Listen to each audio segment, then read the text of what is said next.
And there's that off-speed pitch there by Caitlin Riley, coming in at only 56 miles an hour, but it looks super similar out of the hand to some of her other pitches. Really deceptive to the batter. And a strikeout to start. And what a drop ball there. This is how you set up that drop ball. The changeup right before this, get her a little off balance, and they'll go right down in the zone at 67 miles an hour for the strikeout. So a good start for Riley. And that's already more strikeouts than the Tide had all last night. First time since 2018 in a complete game, the Alabama pitching staff had not had a strikeout. That was March 24th, 2018 against Ole Miss. So already doing much better in that department. And now an 0-2 count on Lindy Ray Davis. Senior out of Calhoun, Georgia. Had the RBI double last night, part of a 1-for-2 game, and also walked twice to bring her total now to 11 walks in the last 6 games.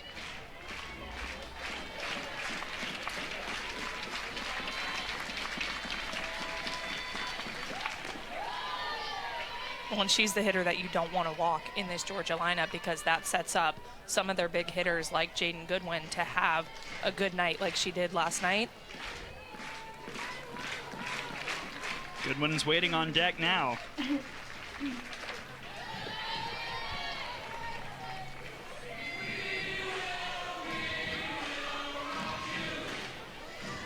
Yeah, Jaden Goodwin, 2 for 3 on the night. So this is one of those batters that is going to be really crucial for Caitlin Riley to dig in right here. Hard foul.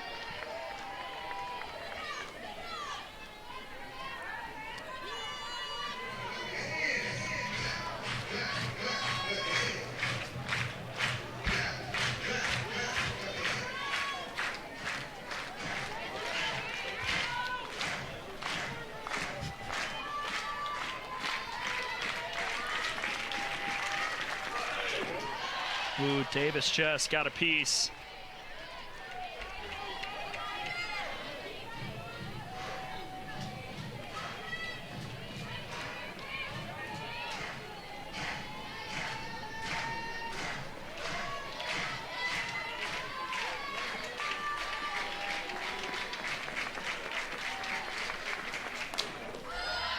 And that'll get into the stands as well.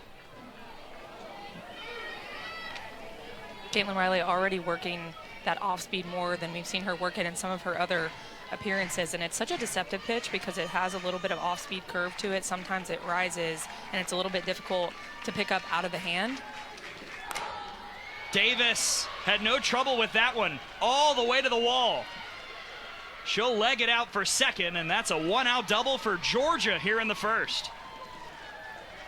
And Lindy Ray Davis just doing a really great job of waiting for a pitch flatter in the zone. This one's a drop ball that just hangs up there, gets great barrel on it, drives it opposite field.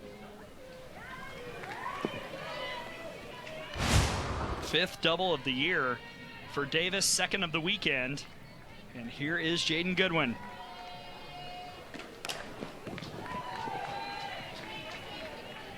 A dangerous hitter, junior out of Paris, Kentucky.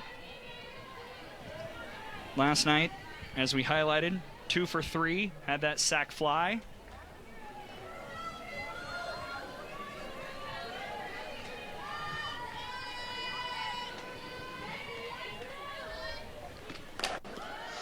In the air towards center, Vandegrift is there. And there's 2 down. Already a couple hard hit balls by Georgia in this first inning on that drop ball. This drop ball feeds right into their swings. They like to stay in their legs. They like to let the ball get deep. And I think that's why you're seeing Coach Lance McMahon come to the mound right now, is because they've hit a couple of those balls hard, and talking about the location of some of these drop balls being a little too over the white. And the difference between the drop ball when the strikeout and these drop balls is just a couple inches higher in the zone. She's leaving that drop ball up towards the hearts that they can drop their barrel and get underneath it. I think if you put that down a couple more inches, now we're getting strikeouts instead of hard hit balls. I'm sure that's exactly the message that third-year pitching coach Lance McMahon had for Caitlin Riley.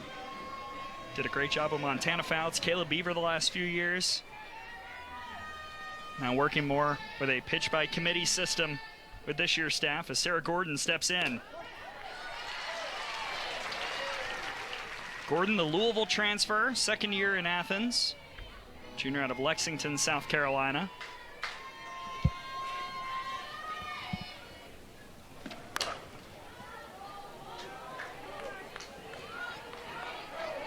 Had the 2-out RBI double in the first inning last night on a pitch that was up at her eyes. It's pretty impressive. Good barrel control there.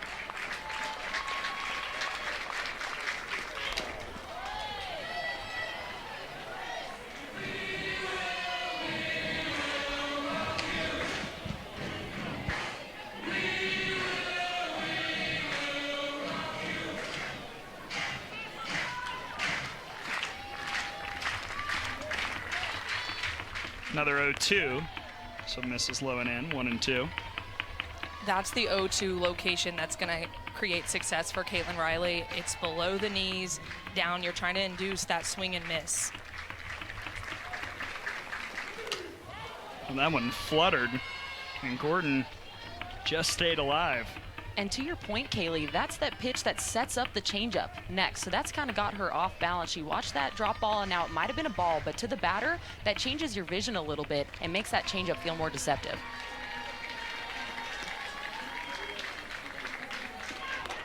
Called! And there you see the freshman, the nation's leader in stolen bases. Last night, 2 for 3, and had a stolen base as well.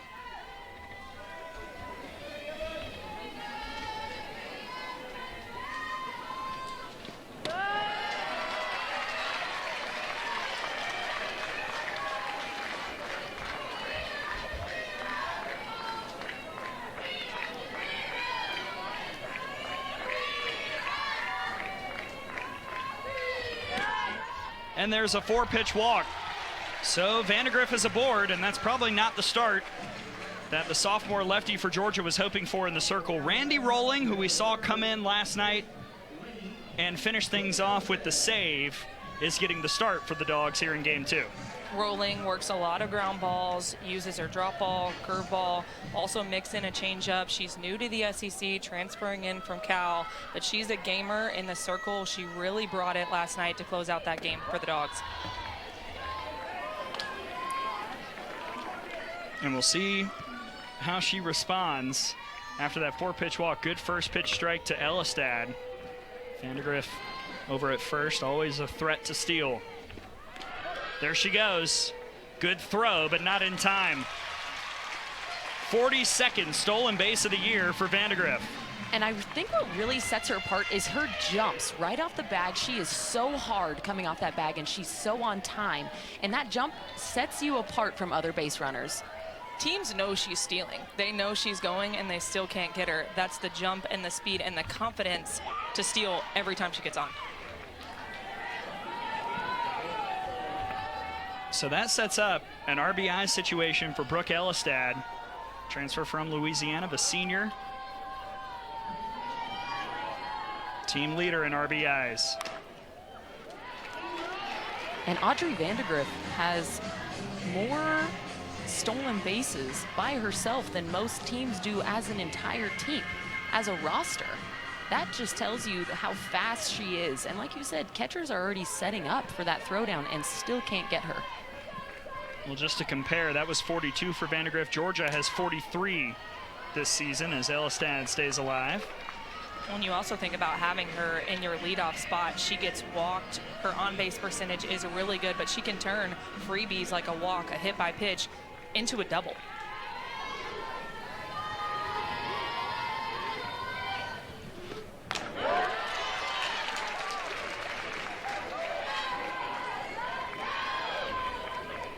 Now the question for Alabama will be, can they get Vandegrift in? 3 for 16 last night with runners in scoring position.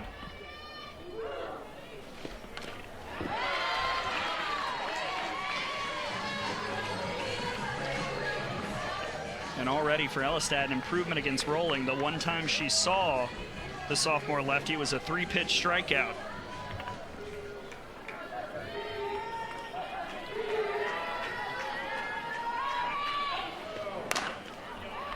And two, she was completely fooled on the changeup. Looked out of her legs, didn't really see it, swung and missed by quite a bit. And today, already fouling a couple of those pitches off. Guarantee going back, watching her at bats, trying to have a better outcome.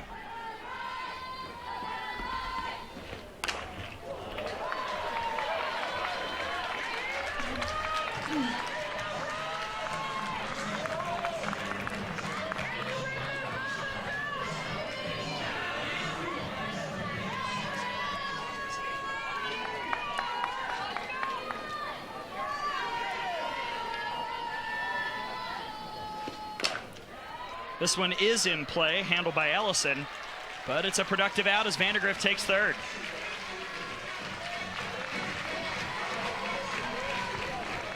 Works as good as a sacrifice from your two-hole. That's what you're thinking about when you're deciding who's going to go in the two-hole, is who can have a productive out. A lot of times it's a lefty because they can pull that ball to the right side of the field and move a runner on second base. Nice job by Elistad to at least be productive there. And now Callie Hevlin will try and turn things around. The senior out of Three Rivers, Michigan, team leader in home runs, who really struggled last night. Was 0 for 4, struck out 3 times, did reach once on an error.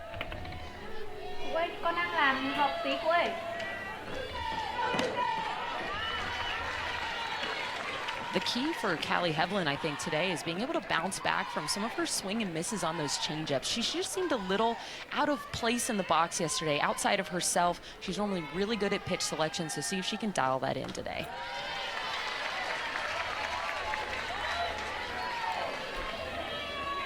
And this is what Hevlin has done in the non-conference. Hit .403, 10 home runs.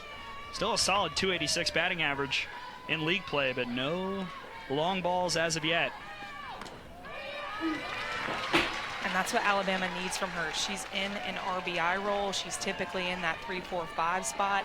And then when you've got a star like Audrey Vandegrift who's consistently getting on base, you need somebody behind her who's able to get those extra base hits and drive those runners in. This is in the air to right. See if Vandegrift goes. It's caught by Gordon, and Vandegrift held up. Rolling does her job, and there's 2 down. I really love the throw by Sarah Gordon here in right field. She sets her feet underneath this ball, gets behind it, and makes an absolute dart of a throw back to the plate, which keeps the speedy Vandegrift from tagging up and scoring on that. And quickly out comes Tony Baldwin, 4th-year head coach at Georgia, meeting with the entire Bulldog infield.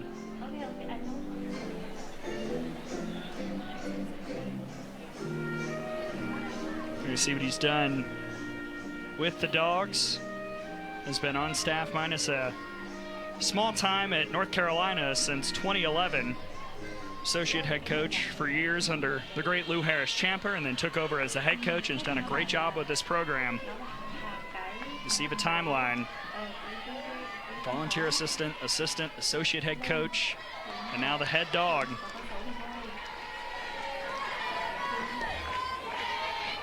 And when Lou Harris-Champer retired, there was no other option than Tony Baldwin to promote into that head coach role. So many positive things from his players say about him and his program, and really just bleeds the red and black. We'll see if whatever he told Randy Rolling works against Caitlin Riley, trying to help her own cause.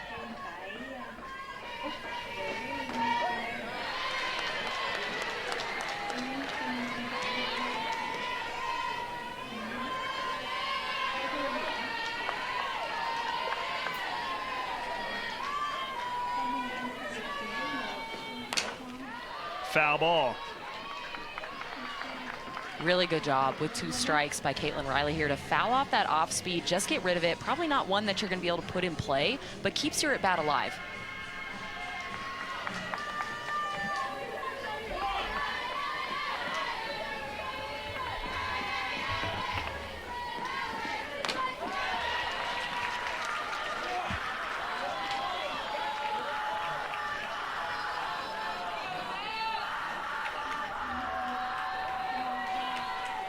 This will be pitch 25 here in this inning for Rolling.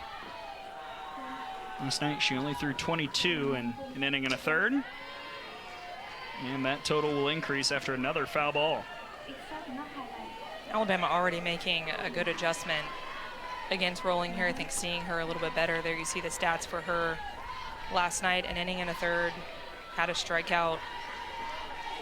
Good appearance for Georgia, but I think Alabama has gone back, watched their film, and they're seeing the changeup a little bit better.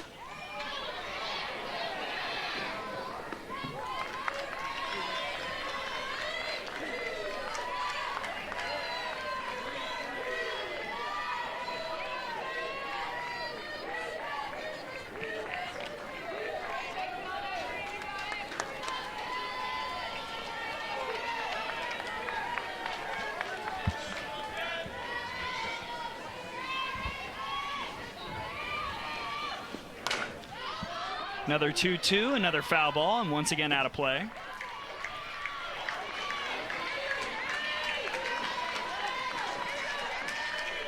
Ninth pitch of the at-bat here for Caitlin Riley, doing a really good job of getting rid of pitches and waiting for that one that she can drive. Now this is an opportunity also for Randy Rolling to really dig in and try to fool her on something. And here is one of the stories from last night. The count is run full. Alabama in game one worked a full count 8 times, but could not seal the deal all that often. This time Riley fielder position for the first out. And, you know, again, this is something that has affected so many teams, including Georgia. We were talking to Coach Baldwin. He mentioned that the mother of their director of operations, Robin, passed away from ovarian cancer in 2015. Connection to LSU as well. I mean, this has been something that the league has really taken and run with. And so cool to see that tradition each and every year as Digby grounds out for the second out.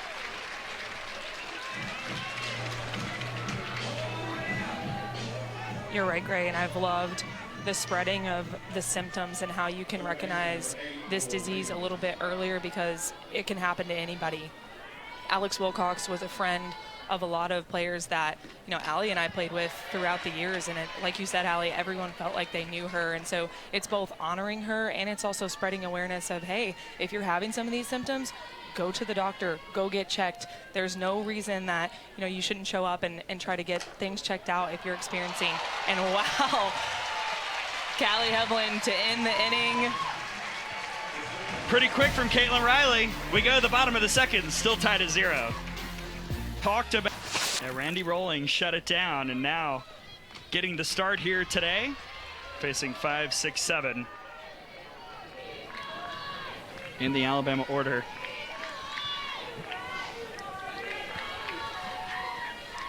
Abby Dukeshire, junior out of North Dakota. It was a somewhat painful night for Dukeshire in game one. Was 0 for 2 with a couple hit by pitches. Those did come on full counts. Also reached on an error that allowed the lone run to come across in the 7th. And Dukeshire's kind of been in one of those hitting it hard right at people slumps of late.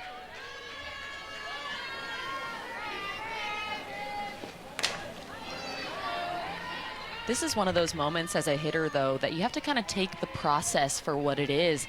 Take that you're having good at-bats, you're hitting it hard. You might not be getting the results that you want right now, but you can't let that affect your mindset up at the plate.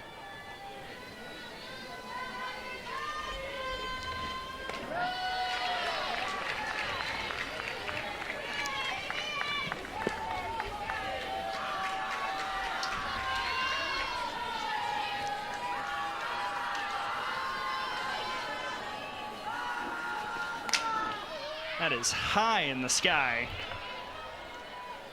and just into the seats.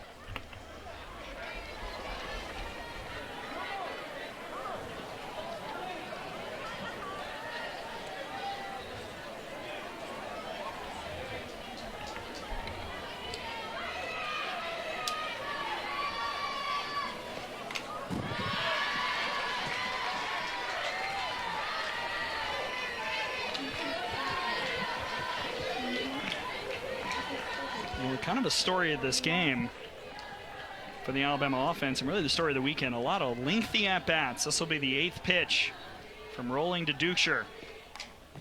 And we will see pitch 9.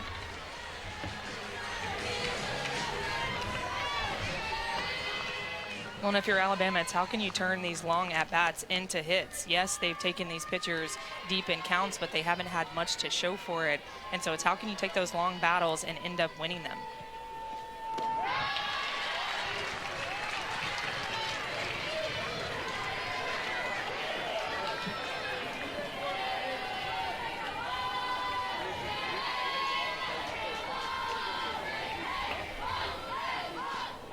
Called strike 3.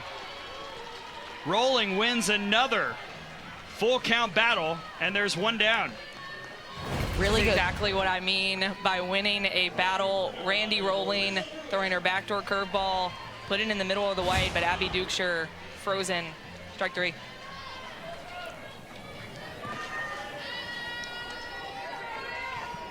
So now Larissa Pruitt down to the 6th spot here today, and first pitch sent towards us.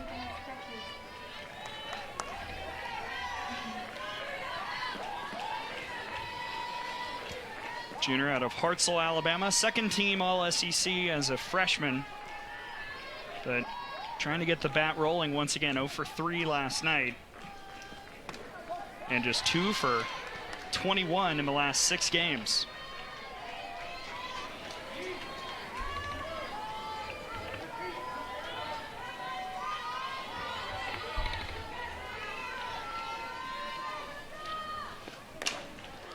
That'll work. Right through the 5-6 hole, and Alabama has a base runner with 1 out. Really great job here by Larissa Pruitt, just sinking into her legs, throwing her barrel out there, and just getting something to the other side of the field that she can get on. She's already speedy enough, so just putting something to that side of the field, she's going to get on base.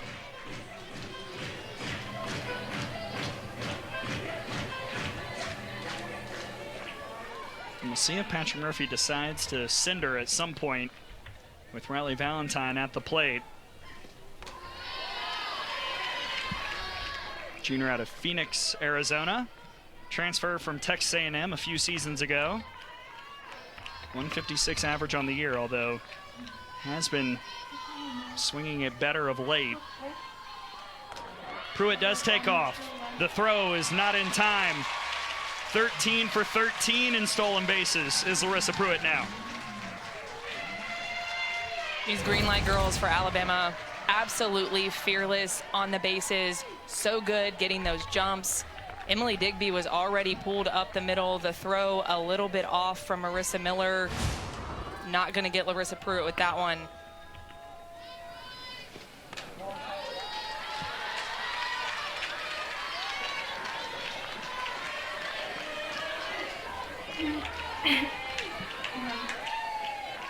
We've talked about the stolen bases so much, but I would imagine that this is the Caleb Rowe effect on Alabama softball. She was so good at stealing bases in her career, and now in her 2nd season with the team, I think we're seeing a lot of fearlessness when they're stealing bases. They're doing it more often, and that's what makes their offense so potent, is that those runners get on first base and then they're in scoring position because they're not afraid to take an extra base. And I think it really sets the table for these big hitters. It's a little bit of pressure off of you when you have people in scoring position all the time. Now, we do need to make sure that we're converting those, right? We've been struggling with that in a bit, but I think at the same time, having some people in scoring position, now it's not like I need to hit the big hit. I can just kind of take that back a notch and just get something through the middle. Yeah, and I'm sure that was the message for Patrick Murphy last night with this team.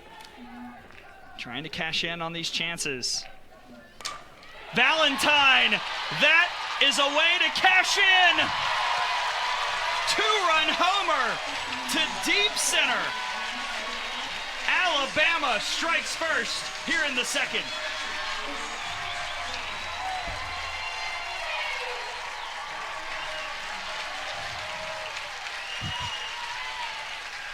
Riley Valentine coming up, taking a big swing. She got the start today in place of Marley Giles behind the plate. She has so much power. This ball left over the middle of the plate, and Riley Valentine absolutely crushes it over center field. Alabama finally breaking through with a runner in scoring position, cashing in. Well, and Patrick Murphy talked about it earlier this week. Riley Valentine had been hitting it well in practice, hitting it well pregame. Seemed like her moment was coming. Missed a home run in College Station by a few feet, and today got it out of the yard. And that is the first home run of the year for Valentine and her first RBIs of 2025. She struggled a little bit. She was huge for this Alabama team, and their run to the Women's College World Series last year ended up being the difference in Game 3 of the Super Regional. And when she swings, she has so much power. It goes for extra bases because she has that big swing, something we're seeing lately in softball. A lot of hitters taking a bigger swing than what we've seen in the past, and Riley Valentine, good example there of high risk, high reward. You take that big swing, 2 runs on the board.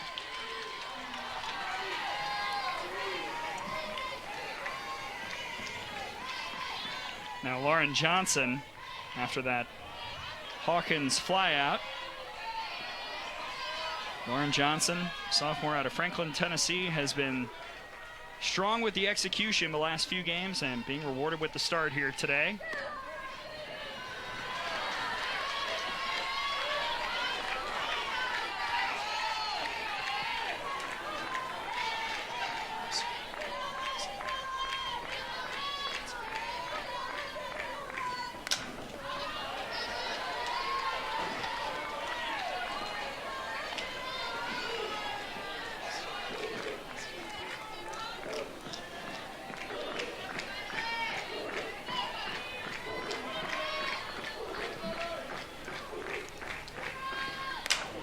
Johnson pokes that out to right, and running in to make a nice catch is Gordon.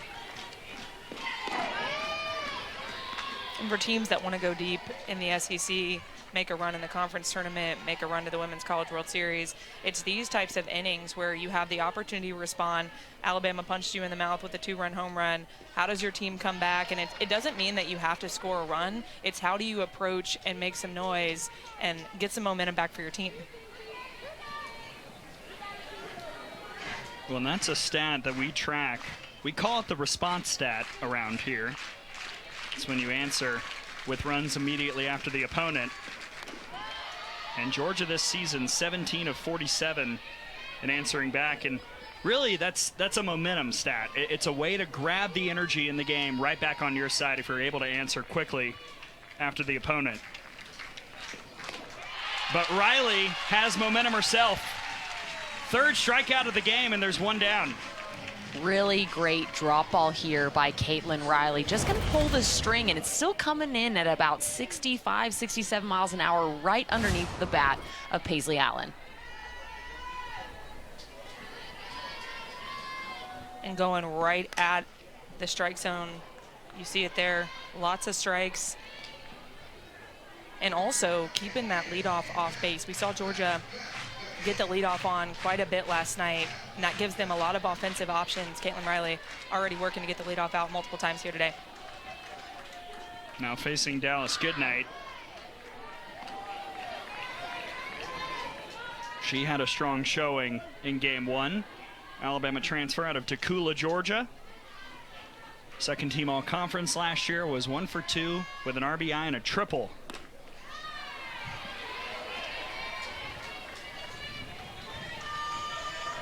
And Dallas Goodnight is one of those really dynamic players for the Georgia Bulldogs. She's a triple threat. She can hit for power. She can put a bunt down. She can slap, something that the defense has a really hard time defending.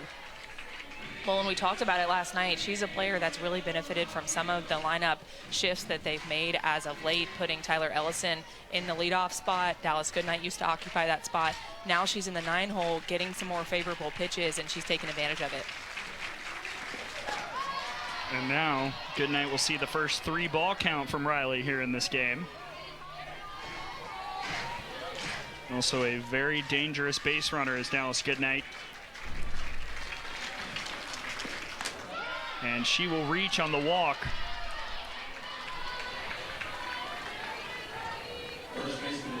Georgia team leader in stolen bases is at first and taking advantage of a full count, something the Dogs did really well last night. When it's those 3 strikeouts for Alabama with full counts, that's not what you want to see. And especially when you get into those favorable counts like that, you know that the pitcher is going to come with something over the heart of the plate. They don't want to walk you. It's a win-win situation as a batter. I always love being in a full count because I'm go, go, go. They're bringing something across the plate or I'm taking my walk. And to your point, Kaylee, there's 2 ways to look at a full count. As Goodnight takes off, she'll slide in safely at second.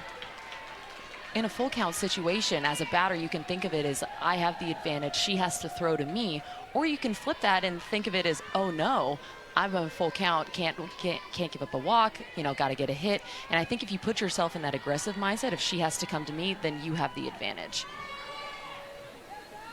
The advantage right now for Georgia here in this inning. Goodnight in scoring position. Ellison at the plate. She struck out in the first. Still the team leader in batting average in conference play, and out in front of the off-speed 2-2.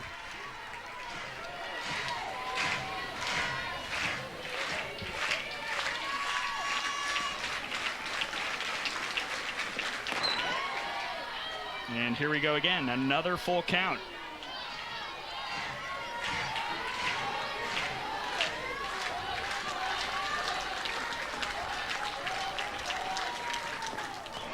And another walk.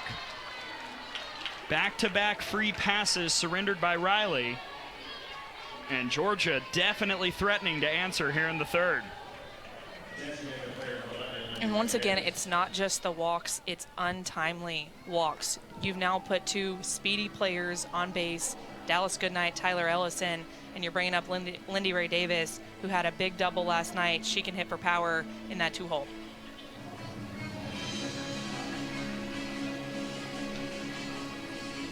And as we probably expected, Patrick Murphy has pretty much everyone warming up in the pen. There's Ailey Johnson, Jocelyn Brisky, Brea Hodges wandering around there as well. Emily Winstead got the start last night, but wouldn't be shocked if we saw her again at some point this weekend. Talking to Coach Patrick Murphy, he said that they wanted to go for a more pitching by committee approach this year. And so that's give me your best couple innings, give me your best couple innings here and there. That way you can roll over the lineup and make sure that you're not seeing the lineup too many times and just getting the most from your pitching staff. A nice start to Lindy Ray Davis. Doubled in the first. Has seen the ball well here this weekend.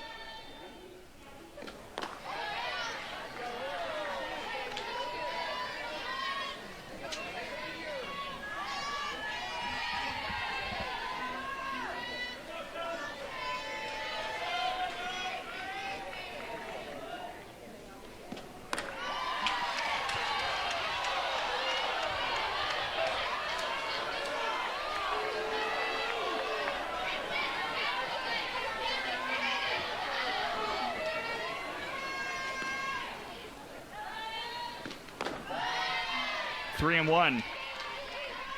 It's a big pitch for Caitlin Riley. You've already walked 2. Now you're 3 and 1. You don't want to walk another and load these bases.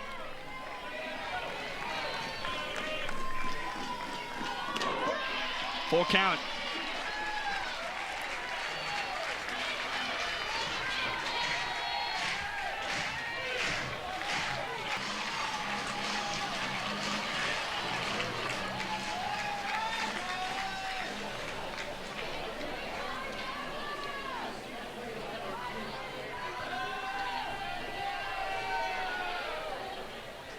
We'll take a look.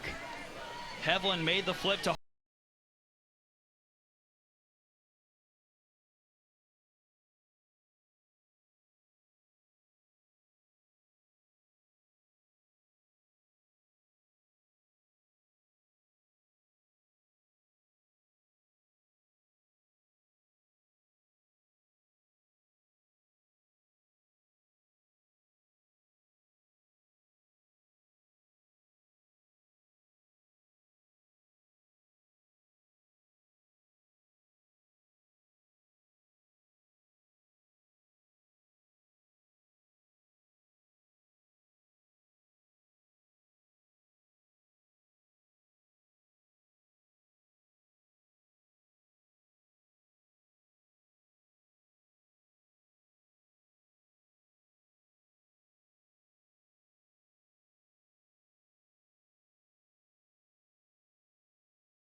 here in Tuscaloosa. Yeah. Alabama doing a great job at making those plus plays, but then some of the routine plays they've struggled with, and I think that's one of the things that they have to clean up down the stretch if they want to be, one of those postseason teams, because when you get to SEC tournament, great punt laid down here by Vandegrift. She's thrown out. But again, if you want to get deep in the postseason, you have to do the routine things right. It's not these teams at the World Series doing crazy things. They're just doing the small things right. And speaking of doing the small things right, it's not an easy feat to get Audrey Vandegrift out by a couple steps.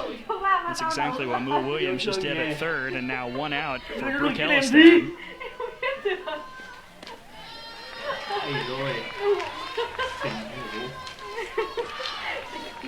Có người nào cạnh nào? Bên đây. Có người đấy, đây.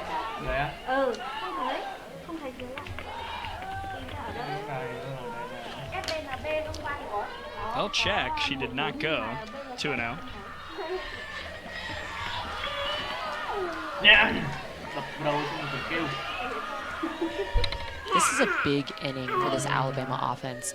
I think coming off of that momentum shifting double play, and you already have the 2-0 lead, how can we put our foot on the gas pedal a little bit more, get some more runs, and then get some more insurance for the pitching staff?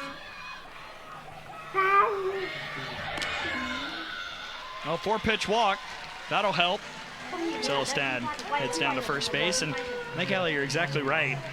And we saw last night up here, Alabama turn a lot of those double plays, get a lot of those great defensive plays, and then not be able to capitalize on those moments in the next half inning. Well, and this is a momentum game. You're thinking about what does today mean for tomorrow. If Alabama can squeak out a win and turn some of those small things within the game around, such as winning some of those response battles, they feel a lot better going into tomorrow versus how they were feeling probably this morning coming off a game like they had last night.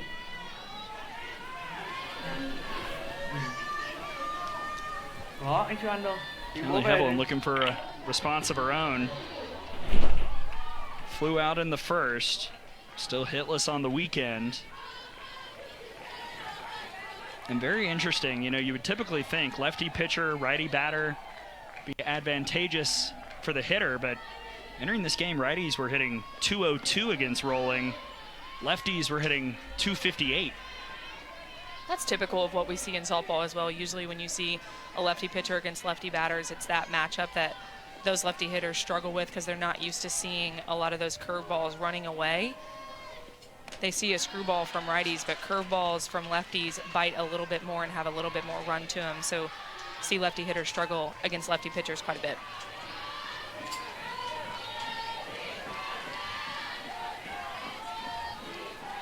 Well, one righty has had success today, and that was Riley Valentine with that 2-run homer in the second. And now Hevelin's worked it full. Right back to the storyline.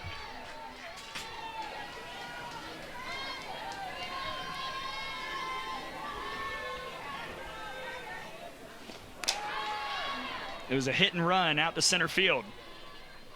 Goodnight makes the catch, 2 down.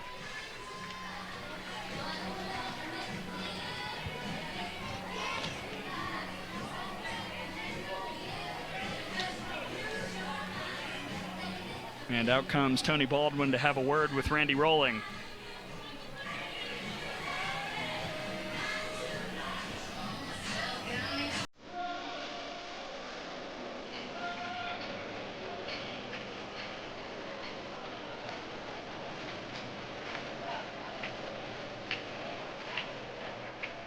There you see what Rolling has done here in this game. Not pictured the pitch count, although you see it up on the scorebug, 66. Even though Alabama hasn't had a ton of production, it's been a very taxing day for Rolling in the circle so far. And she threw last night, and when we were talking to Coach Baldwin this morning, he was talking about how Randy Rolling, one of those pitchers that needs a little bit of extra time, maybe a couple days to reset and rest, and here she's going back-to-back days. You see the pitch count there. 29 pitches in the first inning, 26 in the second. Maybe a reason she's not being as efficient today as she was yesterday.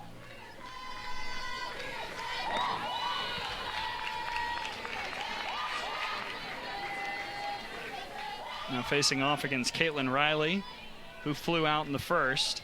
It was another long battle. Interesting defensive positioning here by Georgia. You've got Paisley Allen shifted way up the middle by second base. I'm thinking they're trying to limit these stolen bases because this Alabama offense has such a speedy team.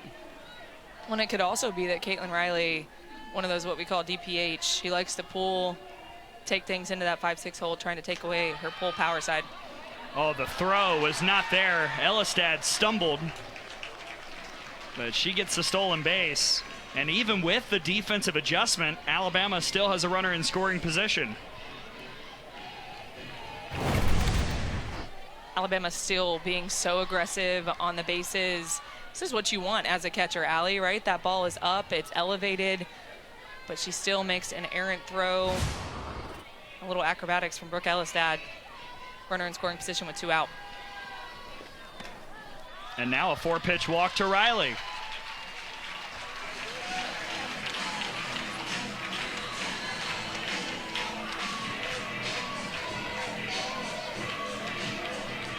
Good moment here for Randy Rolling to really dig in. Look at this 2 different ways. She can start to attack Abby Dukeshire here or think about the compounding, miscues by the defense. But I think right now she's just going to try to attack Abby Dukeshire and try to go right ahead at this batter. Rolling got Dukeshire looking in the second. Right now really struggling to find the zone. You see Dukeshire's numbers.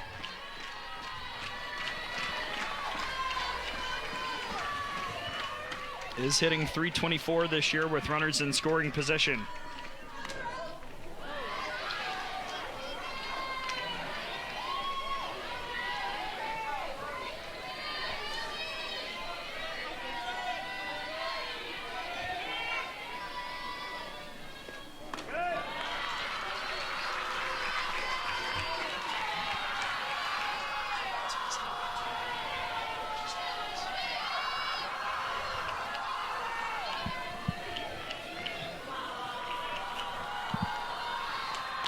Goodwin, Gordon, and Miller, the heart of a Georgia order. Jaden Goodwin flew out to center, well hit ball back in the first. That's cued to third. Elistad is there, and there's one away. Caitlin Riley doing a really great job with that off speed, just like Coach Patrick Murphy said, getting her out in front. She just hits this one right off the end of the bat for a nice, easy play for the Bama defense. And Caitlin Riley's changeup is so difficult to pick up because of the tight spin. It comes out of her hand spinning so fast, and it makes the batter speed up a little bit. You feel like it's coming in there faster than it is, and then you get a result like Goodwin just did, where you're out in front of it off the end of your bat. As a hitter, how do you make that adjustment the more you see that changeup? Well, that's why those pitchers are so difficult to hit, because it's hard to make that adjustment. I think you have to pick one pitch, hard or changeup, that you want to go after, because if you're sitting on both of those, it's very difficult to pick up that tight spin out of the hand. Getting stuck in between speeds is the hardest thing as a hitter. So if I'm thinking about it, I'm moving either way up in the box, way back in the box, trying to shorten up my swing and just kind of limit my movement. That way, even if I am caught in between speeds, I can at least get some barrel on the ball. Well, right now, Caitlin Riley has been extremely efficient. Had a quick second inning, and now 2 quick outs here in the fourth with Marissa Miller standing in. Junior out of Sewanee, Georgia.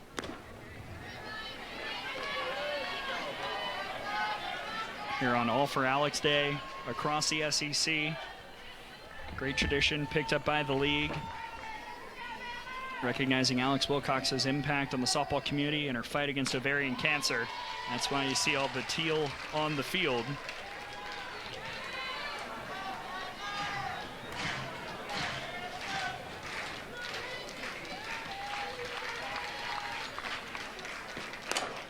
Miller will find a gap. All the way back to the warning track, and Marissa Miller will leg it out for a double. Second double of the game for Georgia, and the Bulldogs have a chance to answer with a run here in the fourth. Marissa Miller making an adjustment, gets great barrel on this ball, sends it out to the wall. A bit of a slow developing play for Lauren Johnson in left field, the throw offline, and Marissa Miller trying to create something here with 2 outs for the Dogs.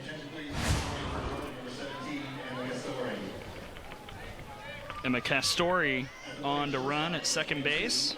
Sophomore out of Buford, Georgia. And before Emily Digby steps in, here comes Lance McMahon to have a word with Caitlin Riley. This has been a heavily conferenced series so far this weekend, ladies. We've seen a lot of meetings all the way around. I think all these coaches know how big this series is for each of their teams, trying to talk strategy as much as they can, because we talked about the ranked series coming up. It doesn't get any easier, and this series could propel one of these teams or both of these teams to do really well through the end of the year. So I think these coaches taking it even more seriously and trying to talk strategy as much as they can. Both teams have quite a bit of newbies as well. This is kind of their first situation being here at the Rhodes House in a big-time conference game. So making sure, checking on your pitchers, checking on your freshmen, just making sure everybody's even-keeled. Well, and it's a great crowd here today at Rhodes. There was concern about some weather, but it's been so far so good here today. Just some wind. As Emily Digby takes the first pitch away. Digby grounded out in the second.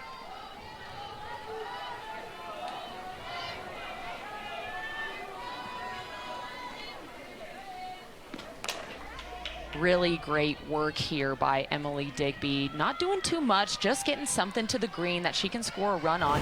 And here we have also Larissa Pruitt in right field making a great decision, knowing she's up by 2. Instead of going home with the throw, she's going to go to second base, make sure that runner doesn't get also into scoring position.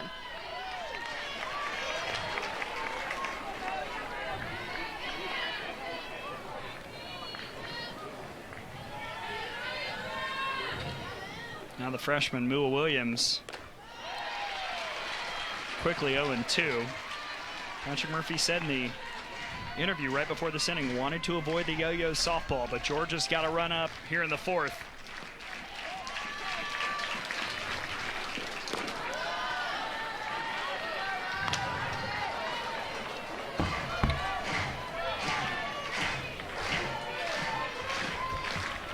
Been pretty strong this weekend, but as we've highlighted, the pitch count extremely high. Lily Backus last night, 130 plus pitches. Rolling already over 70 here in the 4th.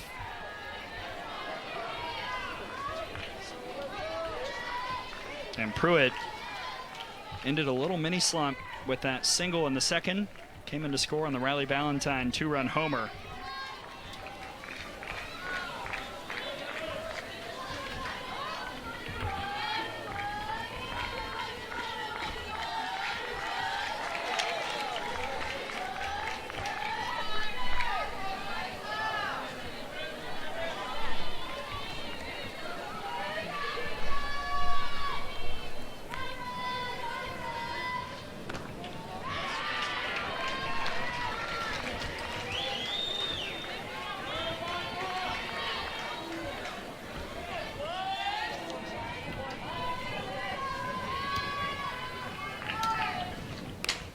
Ripped foul.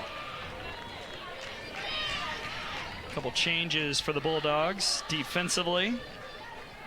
Sarah Gordon has moved in behind the plate, and taking her space in right field is Emma Castori, the sophomore.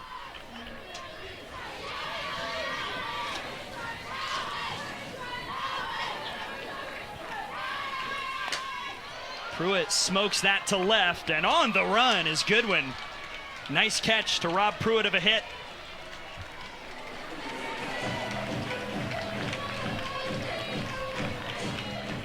Larissa Pruitt has been swinging it well to the opposite field, but Jaden Goodwin getting a great jump, almost overrunning this one, but reels it in, robs a double.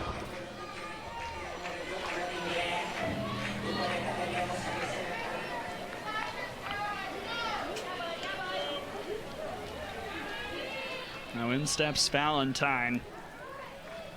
Right now the difference in the ball game, her 2-run shot in the second.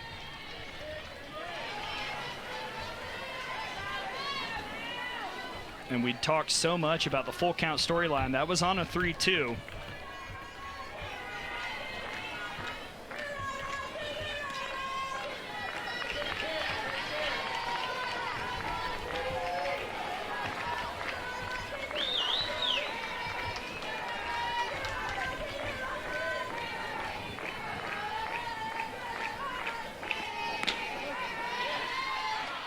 Riley Valentine getting a healthy dose of changeups in this at bat. I'd imagine she should have been expecting those after taking a fastball deep to center field.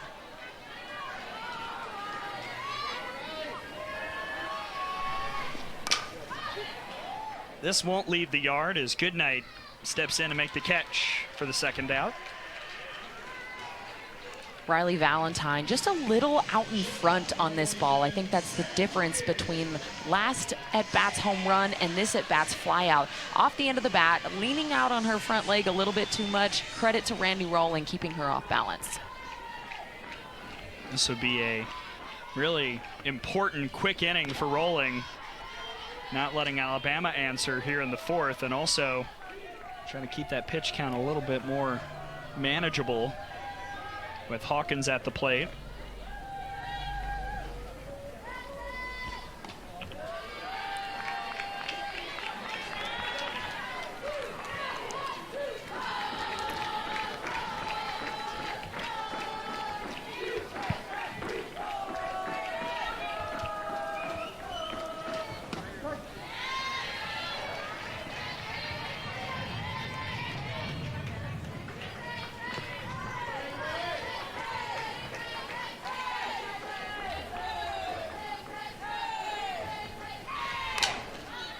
Fouled away.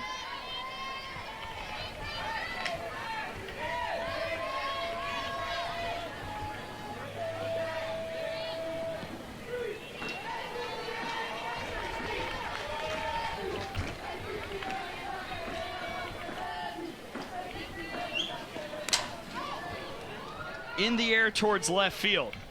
Goodwin will make the catch. 3 up, 3. To induce a fly ball, throwing a rise, a curve, a drop. Still got that off speed, only at about 63 to 65, but going to be a spinny pitcher for the Alabama Crimson Tide. Facing 8-9-1 in the Georgia order. Paisley Allen pops it up. Hevlin is there for the first out.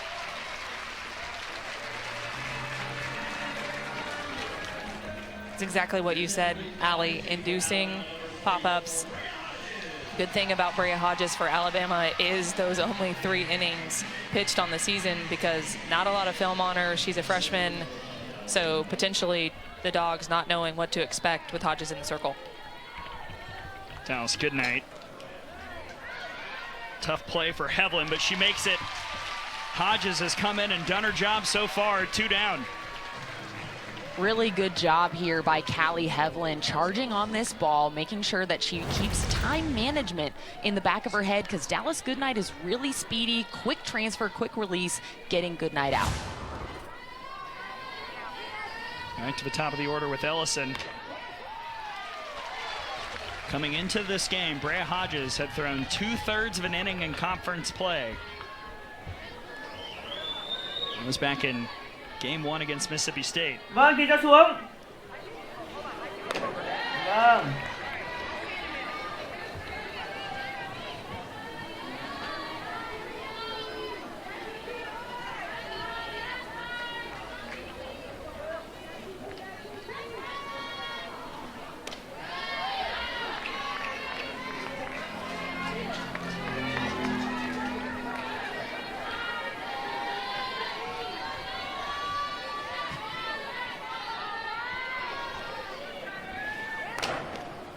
On the ground to short. Hawkins. A 3-up, 3-down inning for the freshman Brea Hodges. You see the positioning right now as more conference games get underway here on this Saturday. Oklahoma's already defeated Tennessee to even up that series at a game apiece. So important for the SEC standings, but also, as we talked about a little bit, early in Game 1, both teams pretty similar in the RPI, and these are the type of wins, those RPI top 25 wins, that you really need for that resume if you want to host in the NCAA tournament at regionals. The committee really looks at RPI as a big factor. Wins and losses matter, but that RPI, how difficult is your schedule and how do you perform against those difficult schedules as well? Johnson got hit by that pitch. She will head to first after a little miscommunication. Tony Baldwin immediately came out and said, I want to take a look. He will challenge this.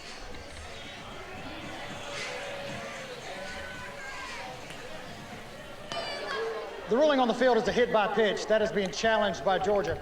It's now under review. Well, and Tony Baldwin knows the significance of getting your leadoff on, especially when it's the 9-hole and you're rolling the lineup over to Audrey Vandegrift.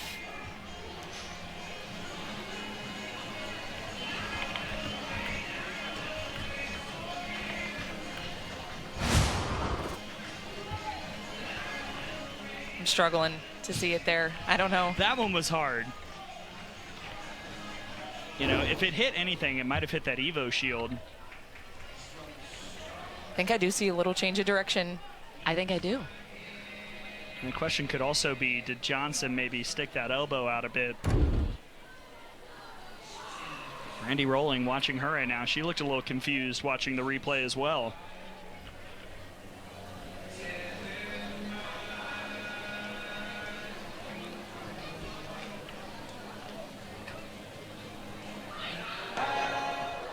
After further review on the hit by pitch, the pitch was not completely in the batter's box. Therefore, the batter will return to the plate. 2 balls and no strikes. So a good challenge by Tony Baldwin. They'll say Johnson was not completely in the box. Elbow a little out. And she will head back for the 2-0 count.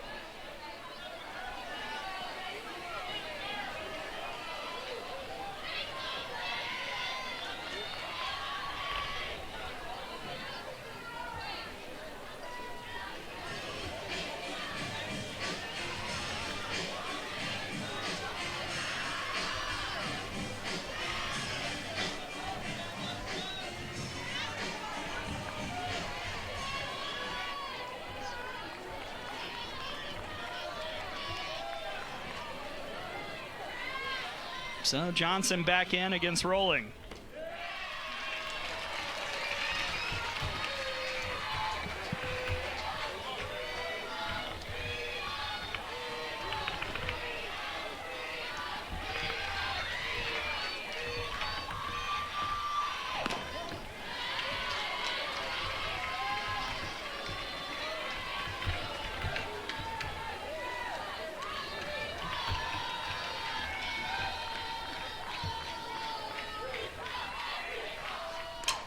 That is smoke to the gap. Johnson is going to reach, and instead of going to first on a hit by pitch, it's a leadoff double here in the 5th.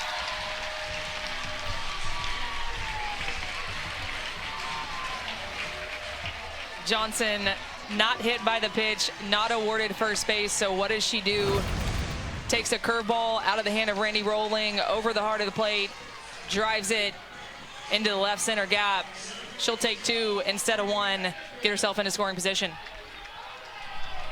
And this is where all the things Vandegrift can do well put stress on a defense. She can bunt, she can swing away. We'll see how Georgia plays the speedy freshman who's 0 for 1 with a walk here in this game.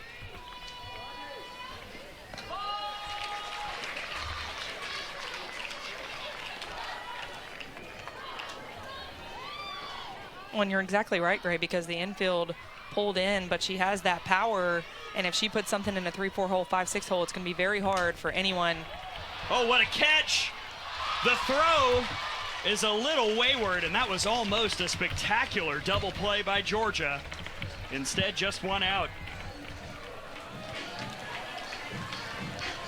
It's almost exactly what we saw from Callie Hevlin earlier in this game. Paisley Allen moving really well to her left in the hole, taking away a hit. And then the errant throw, Lauren Johnson not able to get up and take 3rd. Nice job by Allen, the freshman at second base. Also a great job by Jaden Goodwin. backing up that throw in left field, making sure that Lauren Johnson could not go to third on that play as well. Seen a lot of hard hit balls turn into double plays or almost double plays all weekend for both sides. Brooke Elistad tries to convert. Alabama 1 for 6 with runners in scoring position. Georgia 1 for 4. Both those hits are how the runs got on the board.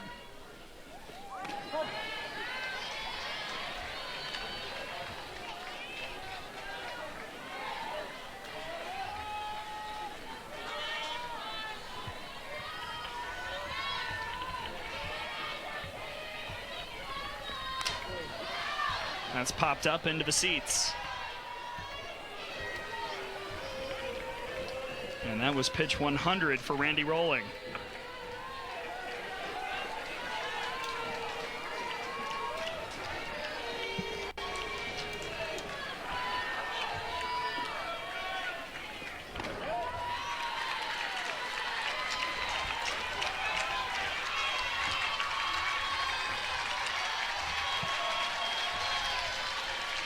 Here's another full count.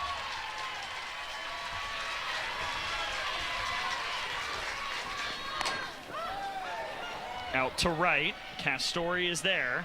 Catch made. Johnson will move up to third. There's 2 gone.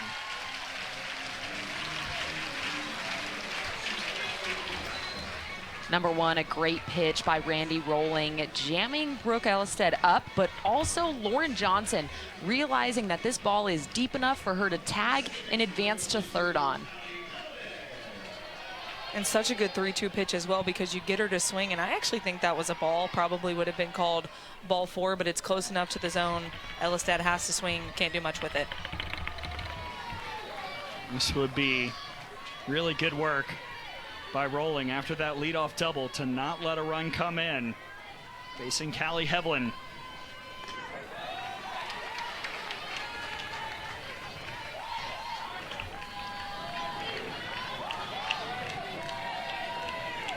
Couple flyouts for the senior out of Three Rivers, Michigan. She crushes that. Hevlin hitless no more. 2-run shot. Callie Hevlin just getting on top of this rise ball, getting her front foot down, barrel out in front of this ball for her first home run in the SEC. Great job bouncing back, driving this one into the scoreboard.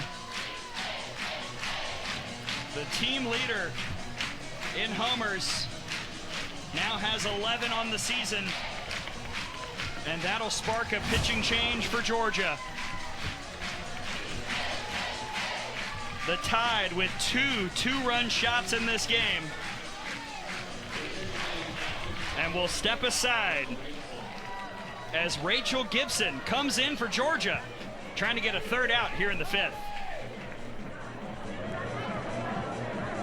A Callie Hevlin 2-run homer has given Alabama a 4-1 lead here in the 5th, and forced Tony Baldwin to make a change in the circle as he turns to the senior Rachel Gibson out of Ringgold, Georgia. Gibson, the first righty of the weekend for the Georgia Bulldogs. Not going to overpower you with the speed. She'll work a curve, a screw, and it's her off speed. That's really her bread and butter, trying to limit the damage here in this inning for Alabama, get her team back in the dugout. Coach Baldwin said Gibson has done an incredible job working on her confidence since arriving in Athens. Started her career at Clemson, got a lot of work in the FGCL and the summer leagues, and has really blossomed into a third option for Georgia here this season.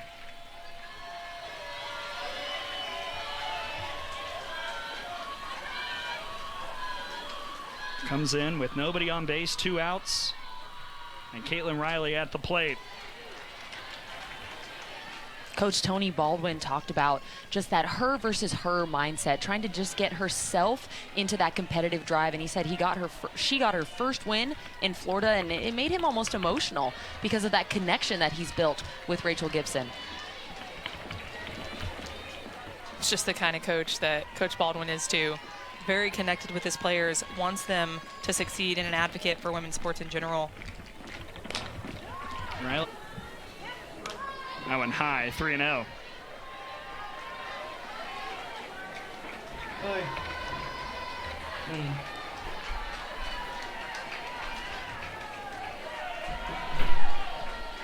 Davis has hit the ball well today, had a double in the first, but lined into a double play in the third. Not afraid to take her walks either, and she'll take strike one there. That's what makes her a really good two-hole. She can hit for power, but she can also take those walks and set up some of these RBI producers behind her. Average probably not where she wants it to be in conference, but at the same time doing her job and why she's in that spot.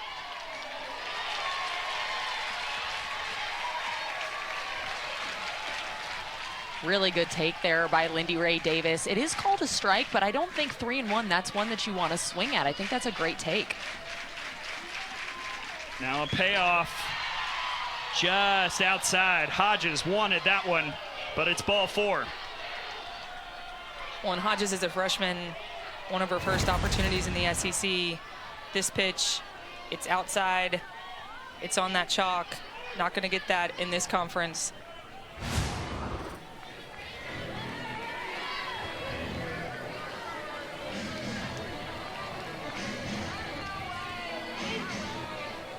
Pinch runner coming in for Georgia. Molly Mitchell, freshman out of Austin, Texas.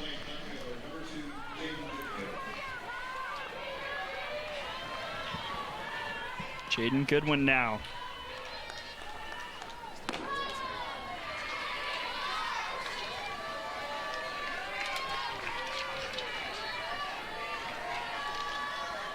Quiet day for Goodwin so far, 0 for 2.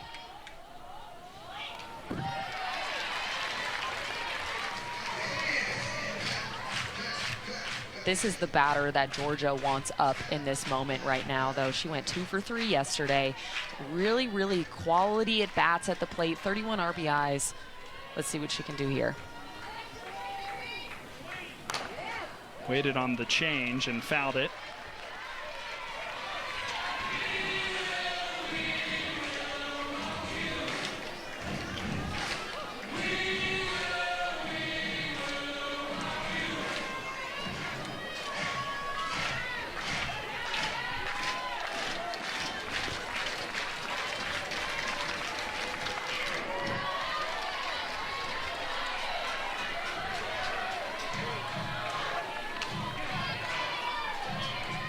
See what Goodwin has done in the last 3 games, hitting .700 with 4 RBIs.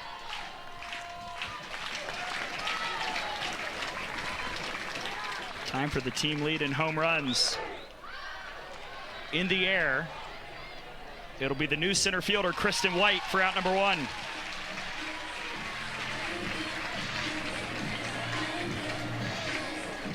And there you see the new center fielder, a junior out of Phoenix City.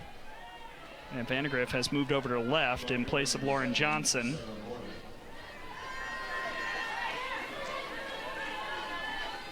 Now Sarah Gordon.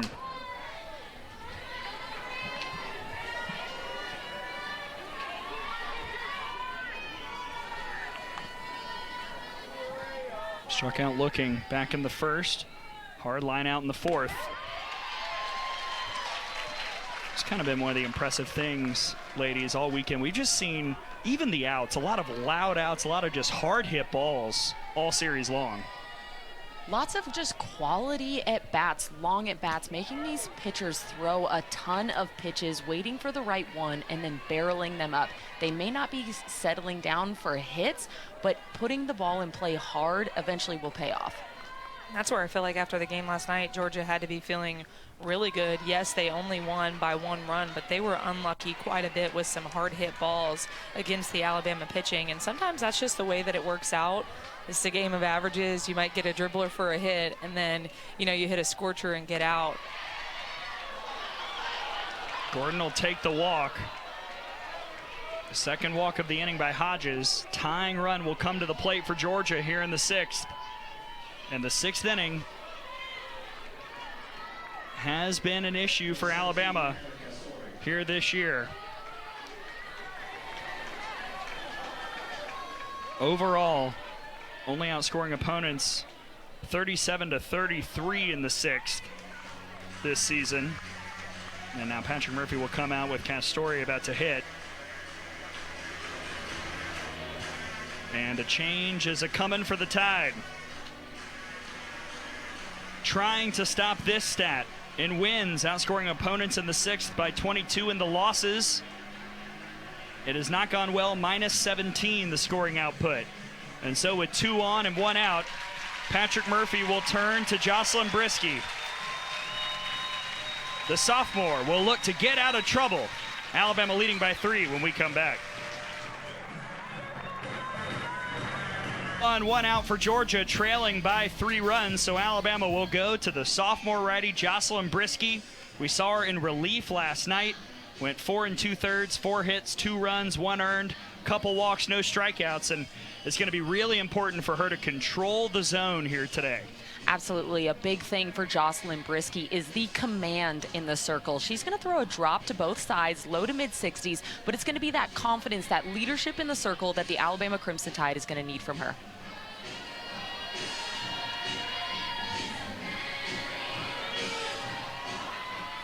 The first batter Brisky will face is Emma Castori. The Tide trying to avoid a thing that has been an issue all year. 9 of the 13 losses have come from blown leads, and as we highlighted before the break, typically those issues have sparked in the 6th inning. They've just struggled to close out games in the circle and defensively. And sometimes, when you get that in your head as a team, it just kind of spirals. Seems to happen over and over. You lose games in those late innings. It can be tough to change that identity. Really takes a lot of leadership from your seniors, your captains, to turn that around.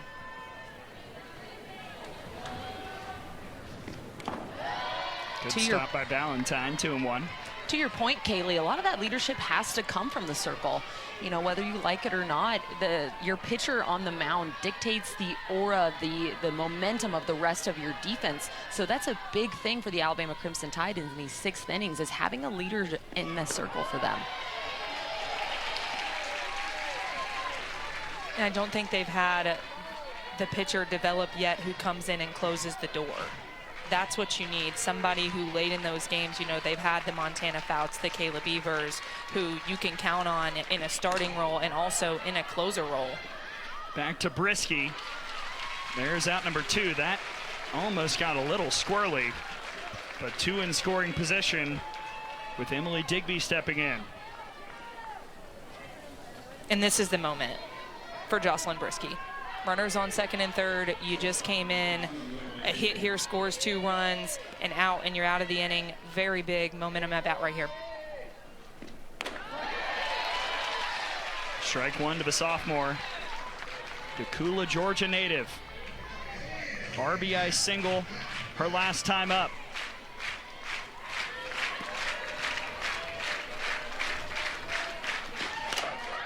This time she sends it to center field. White retreats. White catches it with her back against the wall. Slow developing play for the freshman Mua Williams at 3rd base. She's the queen of the infield. She comes across, does exactly what she should do, but rushes the throw. Not able to get Marceau, and a productive pinch hit for Alabama.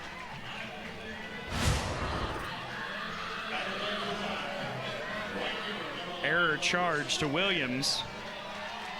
4th error of the weekend for Georgia. Now here's Pruitt.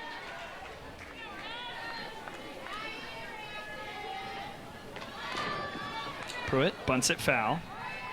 Trying to move over the pinch runner, Kinley Pate, out of Northport, Alabama. And just to kind of put a button on that RPI discussion, your placement in the RPI does not necessarily guarantee that you're going to host a regional. If you're top 16, that doesn't mean the committee will put you there. As Pruitt lays it down. Gibson through to 2nd, and that was not the right choice. 2 on, nobody out.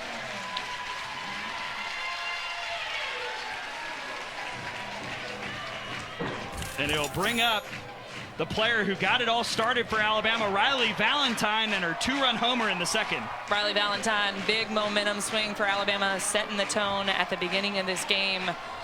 Georgia infield going to pull together here, knowing how big this moment is. with the big swinger, Riley Valentine, up at the plate. That was just a communication miscue. As a catcher, you have to be communicating to your pitcher, hey, speedy person on first, we're going to have to go 1 on this play. And that's what I think she were looking for from Sarah Gordon, but also the heads-up decision-making from Rachel Gibson to understand that one I have to go first on.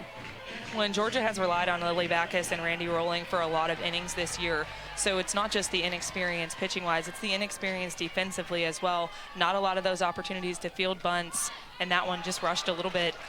And then the wild pitch as well. Big situation here for Alabama, no outs, 2 runners in scoring position, home run hitter at the plate. This is where Alabama can truly go for the kill shot. As Tony Baldwin comes out to chat with Gibson. And again, this is the type of game that will matter so much down the stretch. You've got to win those RPI top 25 games. Both of these teams safely in the RPI top 25. If you're not top 16 going into Selection Sunday in the RPI, that doesn't necessarily mean that you're locked out of a hosting spot, but you've got to give the committee a reason to put you in because of some of the metrics and the quality wins you've collected. Both of these teams need games like this once we get to that point in the year. And something interesting, too, is scheduling happens years in advance. And so thinking about that as a coach, you were thinking about your RPI years in advance to the season. And all of that just goes to show how much thought process goes into RPI and all that these coaches have to consider.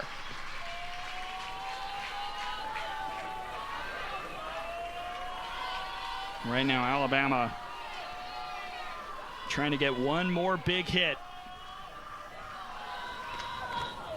Valentine was looking for it there, 2-1.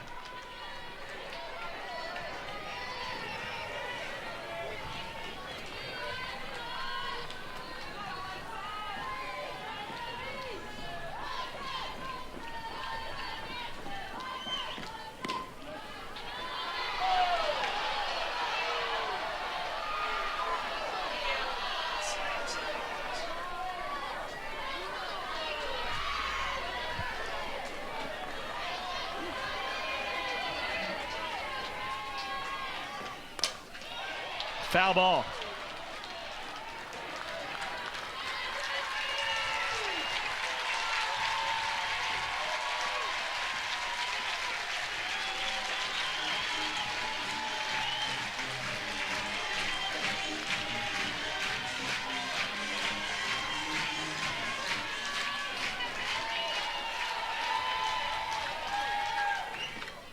Swing and a miss. Big strikeout for Gibson. Gibson going to her rise ball. Coach Baldwin came out, calmed her down. She settles in, throws one of her best pitches, gets Valentine swinging big with 2 strikes. Now Salyn Hawkins. She gets hit. They are loaded for Alabama.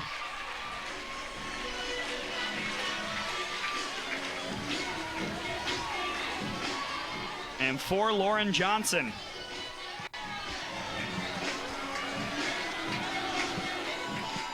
Johnson on the year, 2 for 2 with the bases juiced.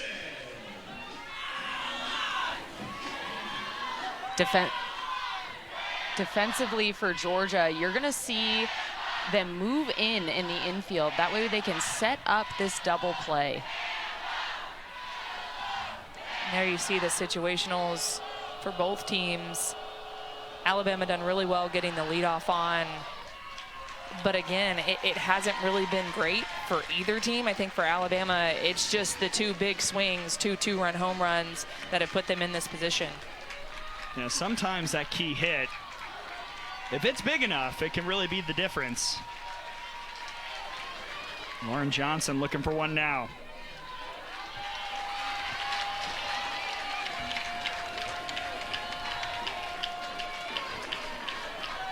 Doubled and scored in the 5th.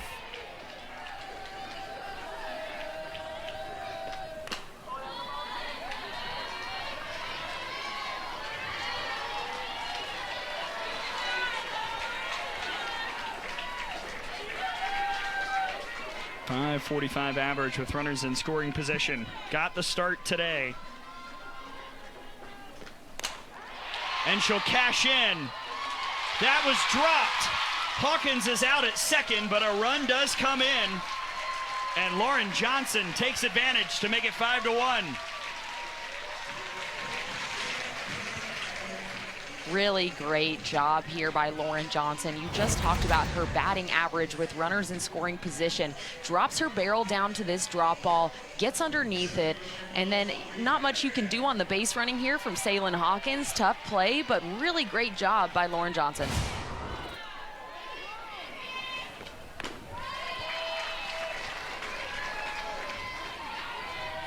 Lauren Johnson has done a great job in this starting opportunity. Officially an RBI fielder's choice for the 9-hole hitter.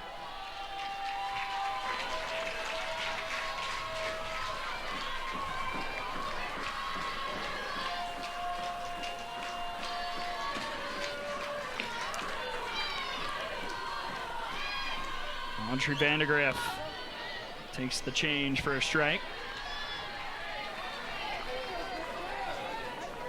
An oddly hitless day for the Alabama leadoff, but the Tide with 5 runs on the board.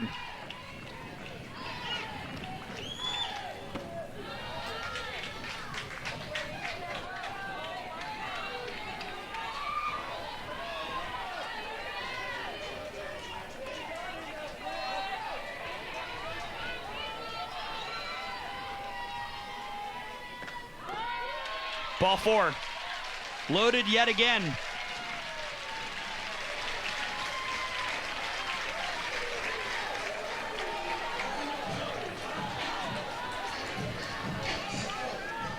This feels like an opportunity for Alabama to really break this game open, especially going into setting up a rubber match tomorrow. A big hit right here. They leave feeling really good. Well, a big hit out of the yard would end the game. Brooke Elistad represents the run rule run. Alabama up 4, bases loaded. You saw the line, 0 for 2 so far today. And Brooke Elistad has done it before. Just had a grand slam versus Texas A&M last weekend.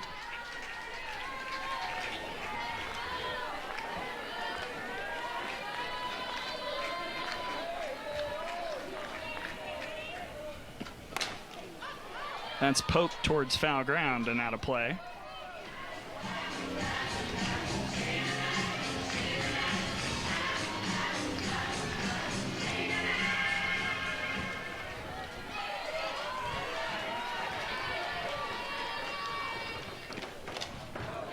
Reached for that, stayed alive.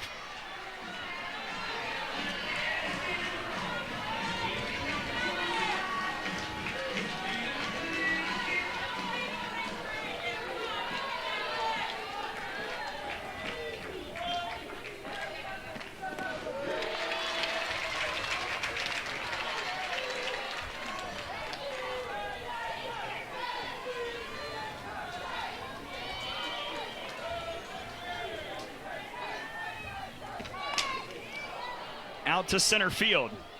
Goodnight will retreat and make the catch on the warning track for out number 3. That's exactly what you want out of your leadoff if you're the Georgia offense. Just trying to pass the bat down. You're down 4 runs, not looking for the big hit. We're just looking to pass the bat, whether that's a walk, hit by pitch, or a base hit. Now Paisley Allen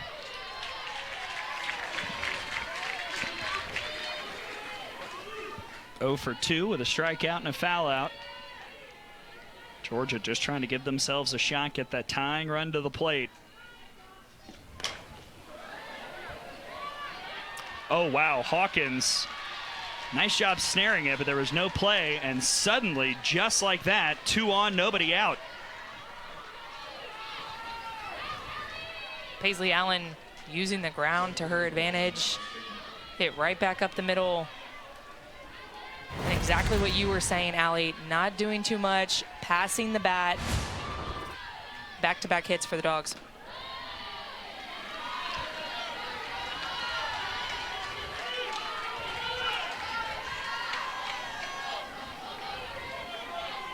Now that extra run in the 6th suddenly looming really large. 2-0 count on Dallas Goodnight.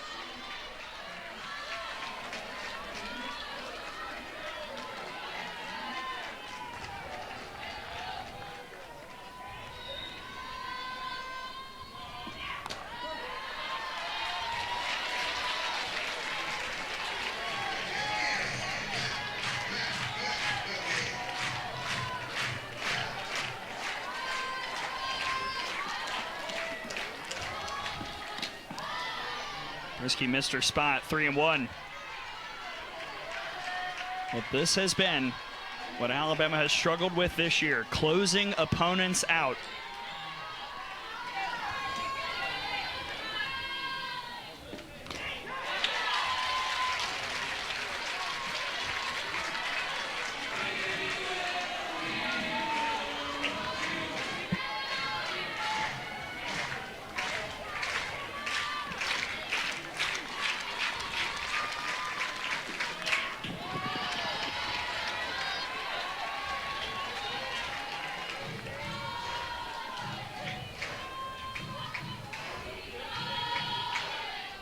Dallas Goodnight battling, doing everything she can. Eighth pitch of the at-bat. She's been on a really good stretch over the last few games and a good drop ball hitter. Jocelyn Brisky, heavy drop balls.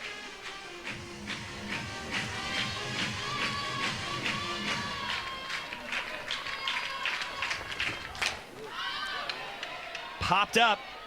Kristen White will race in, and that is a massive first out for Alabama.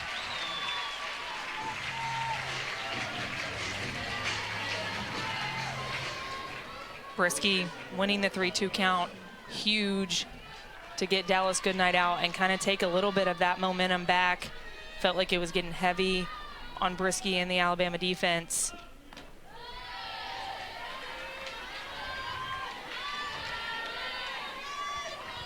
The problem for Brisky, you've now turned the lineup over with Tyler Ellison. That's a foul ball, hit it off her foot.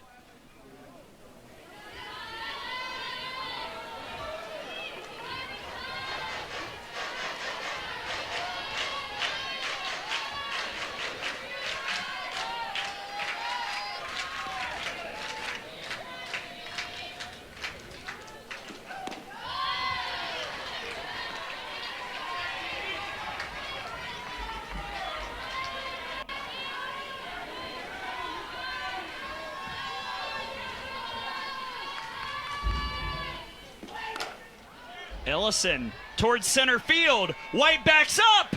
It's gone. One swing from Ellison, and Georgia's down 1 here in the 7th.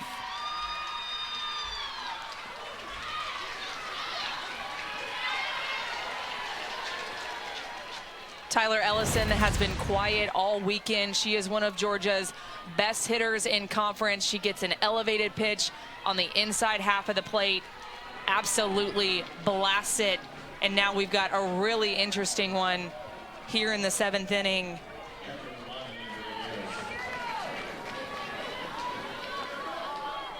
Sixth home run of the year for Ellison.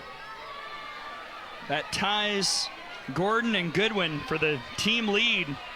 And the pressure is on for Brisky. 1-run ball game. Lindy Ray Davis.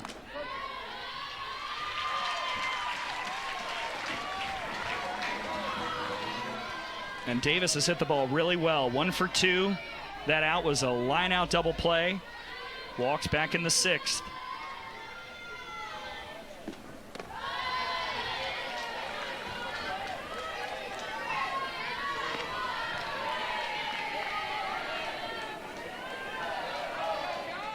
This has just been a difficult position for Alabama this year, and it's even if you win this game, it doesn't feel very good, right?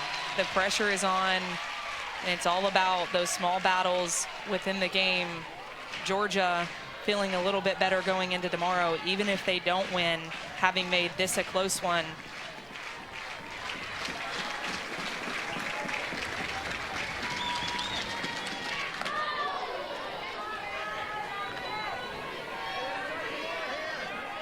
Alabama this year 1-7 in one-run games, including the loss last night.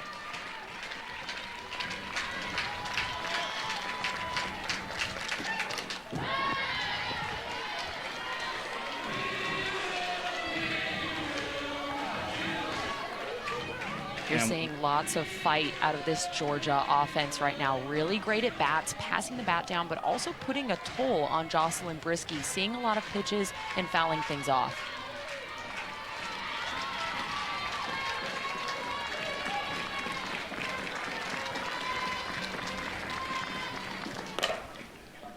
To second, Hevlin, 2 down. It's a much better location. The drop ball from Brisky. It's low, it's in. That's where she has to keep it. It's when she's elevated those drop balls that she's got into trouble, because that's right in the swing path of these Georgia hitters. Yeah, that home run by Ellison, just the 3rd long ball that Brisky's allowed this year. Now facing Jaden Goodwin. She also has 6 home runs this season.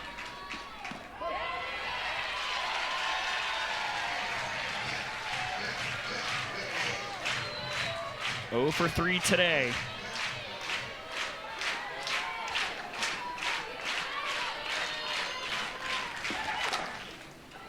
That'll get through. Tying run aboard.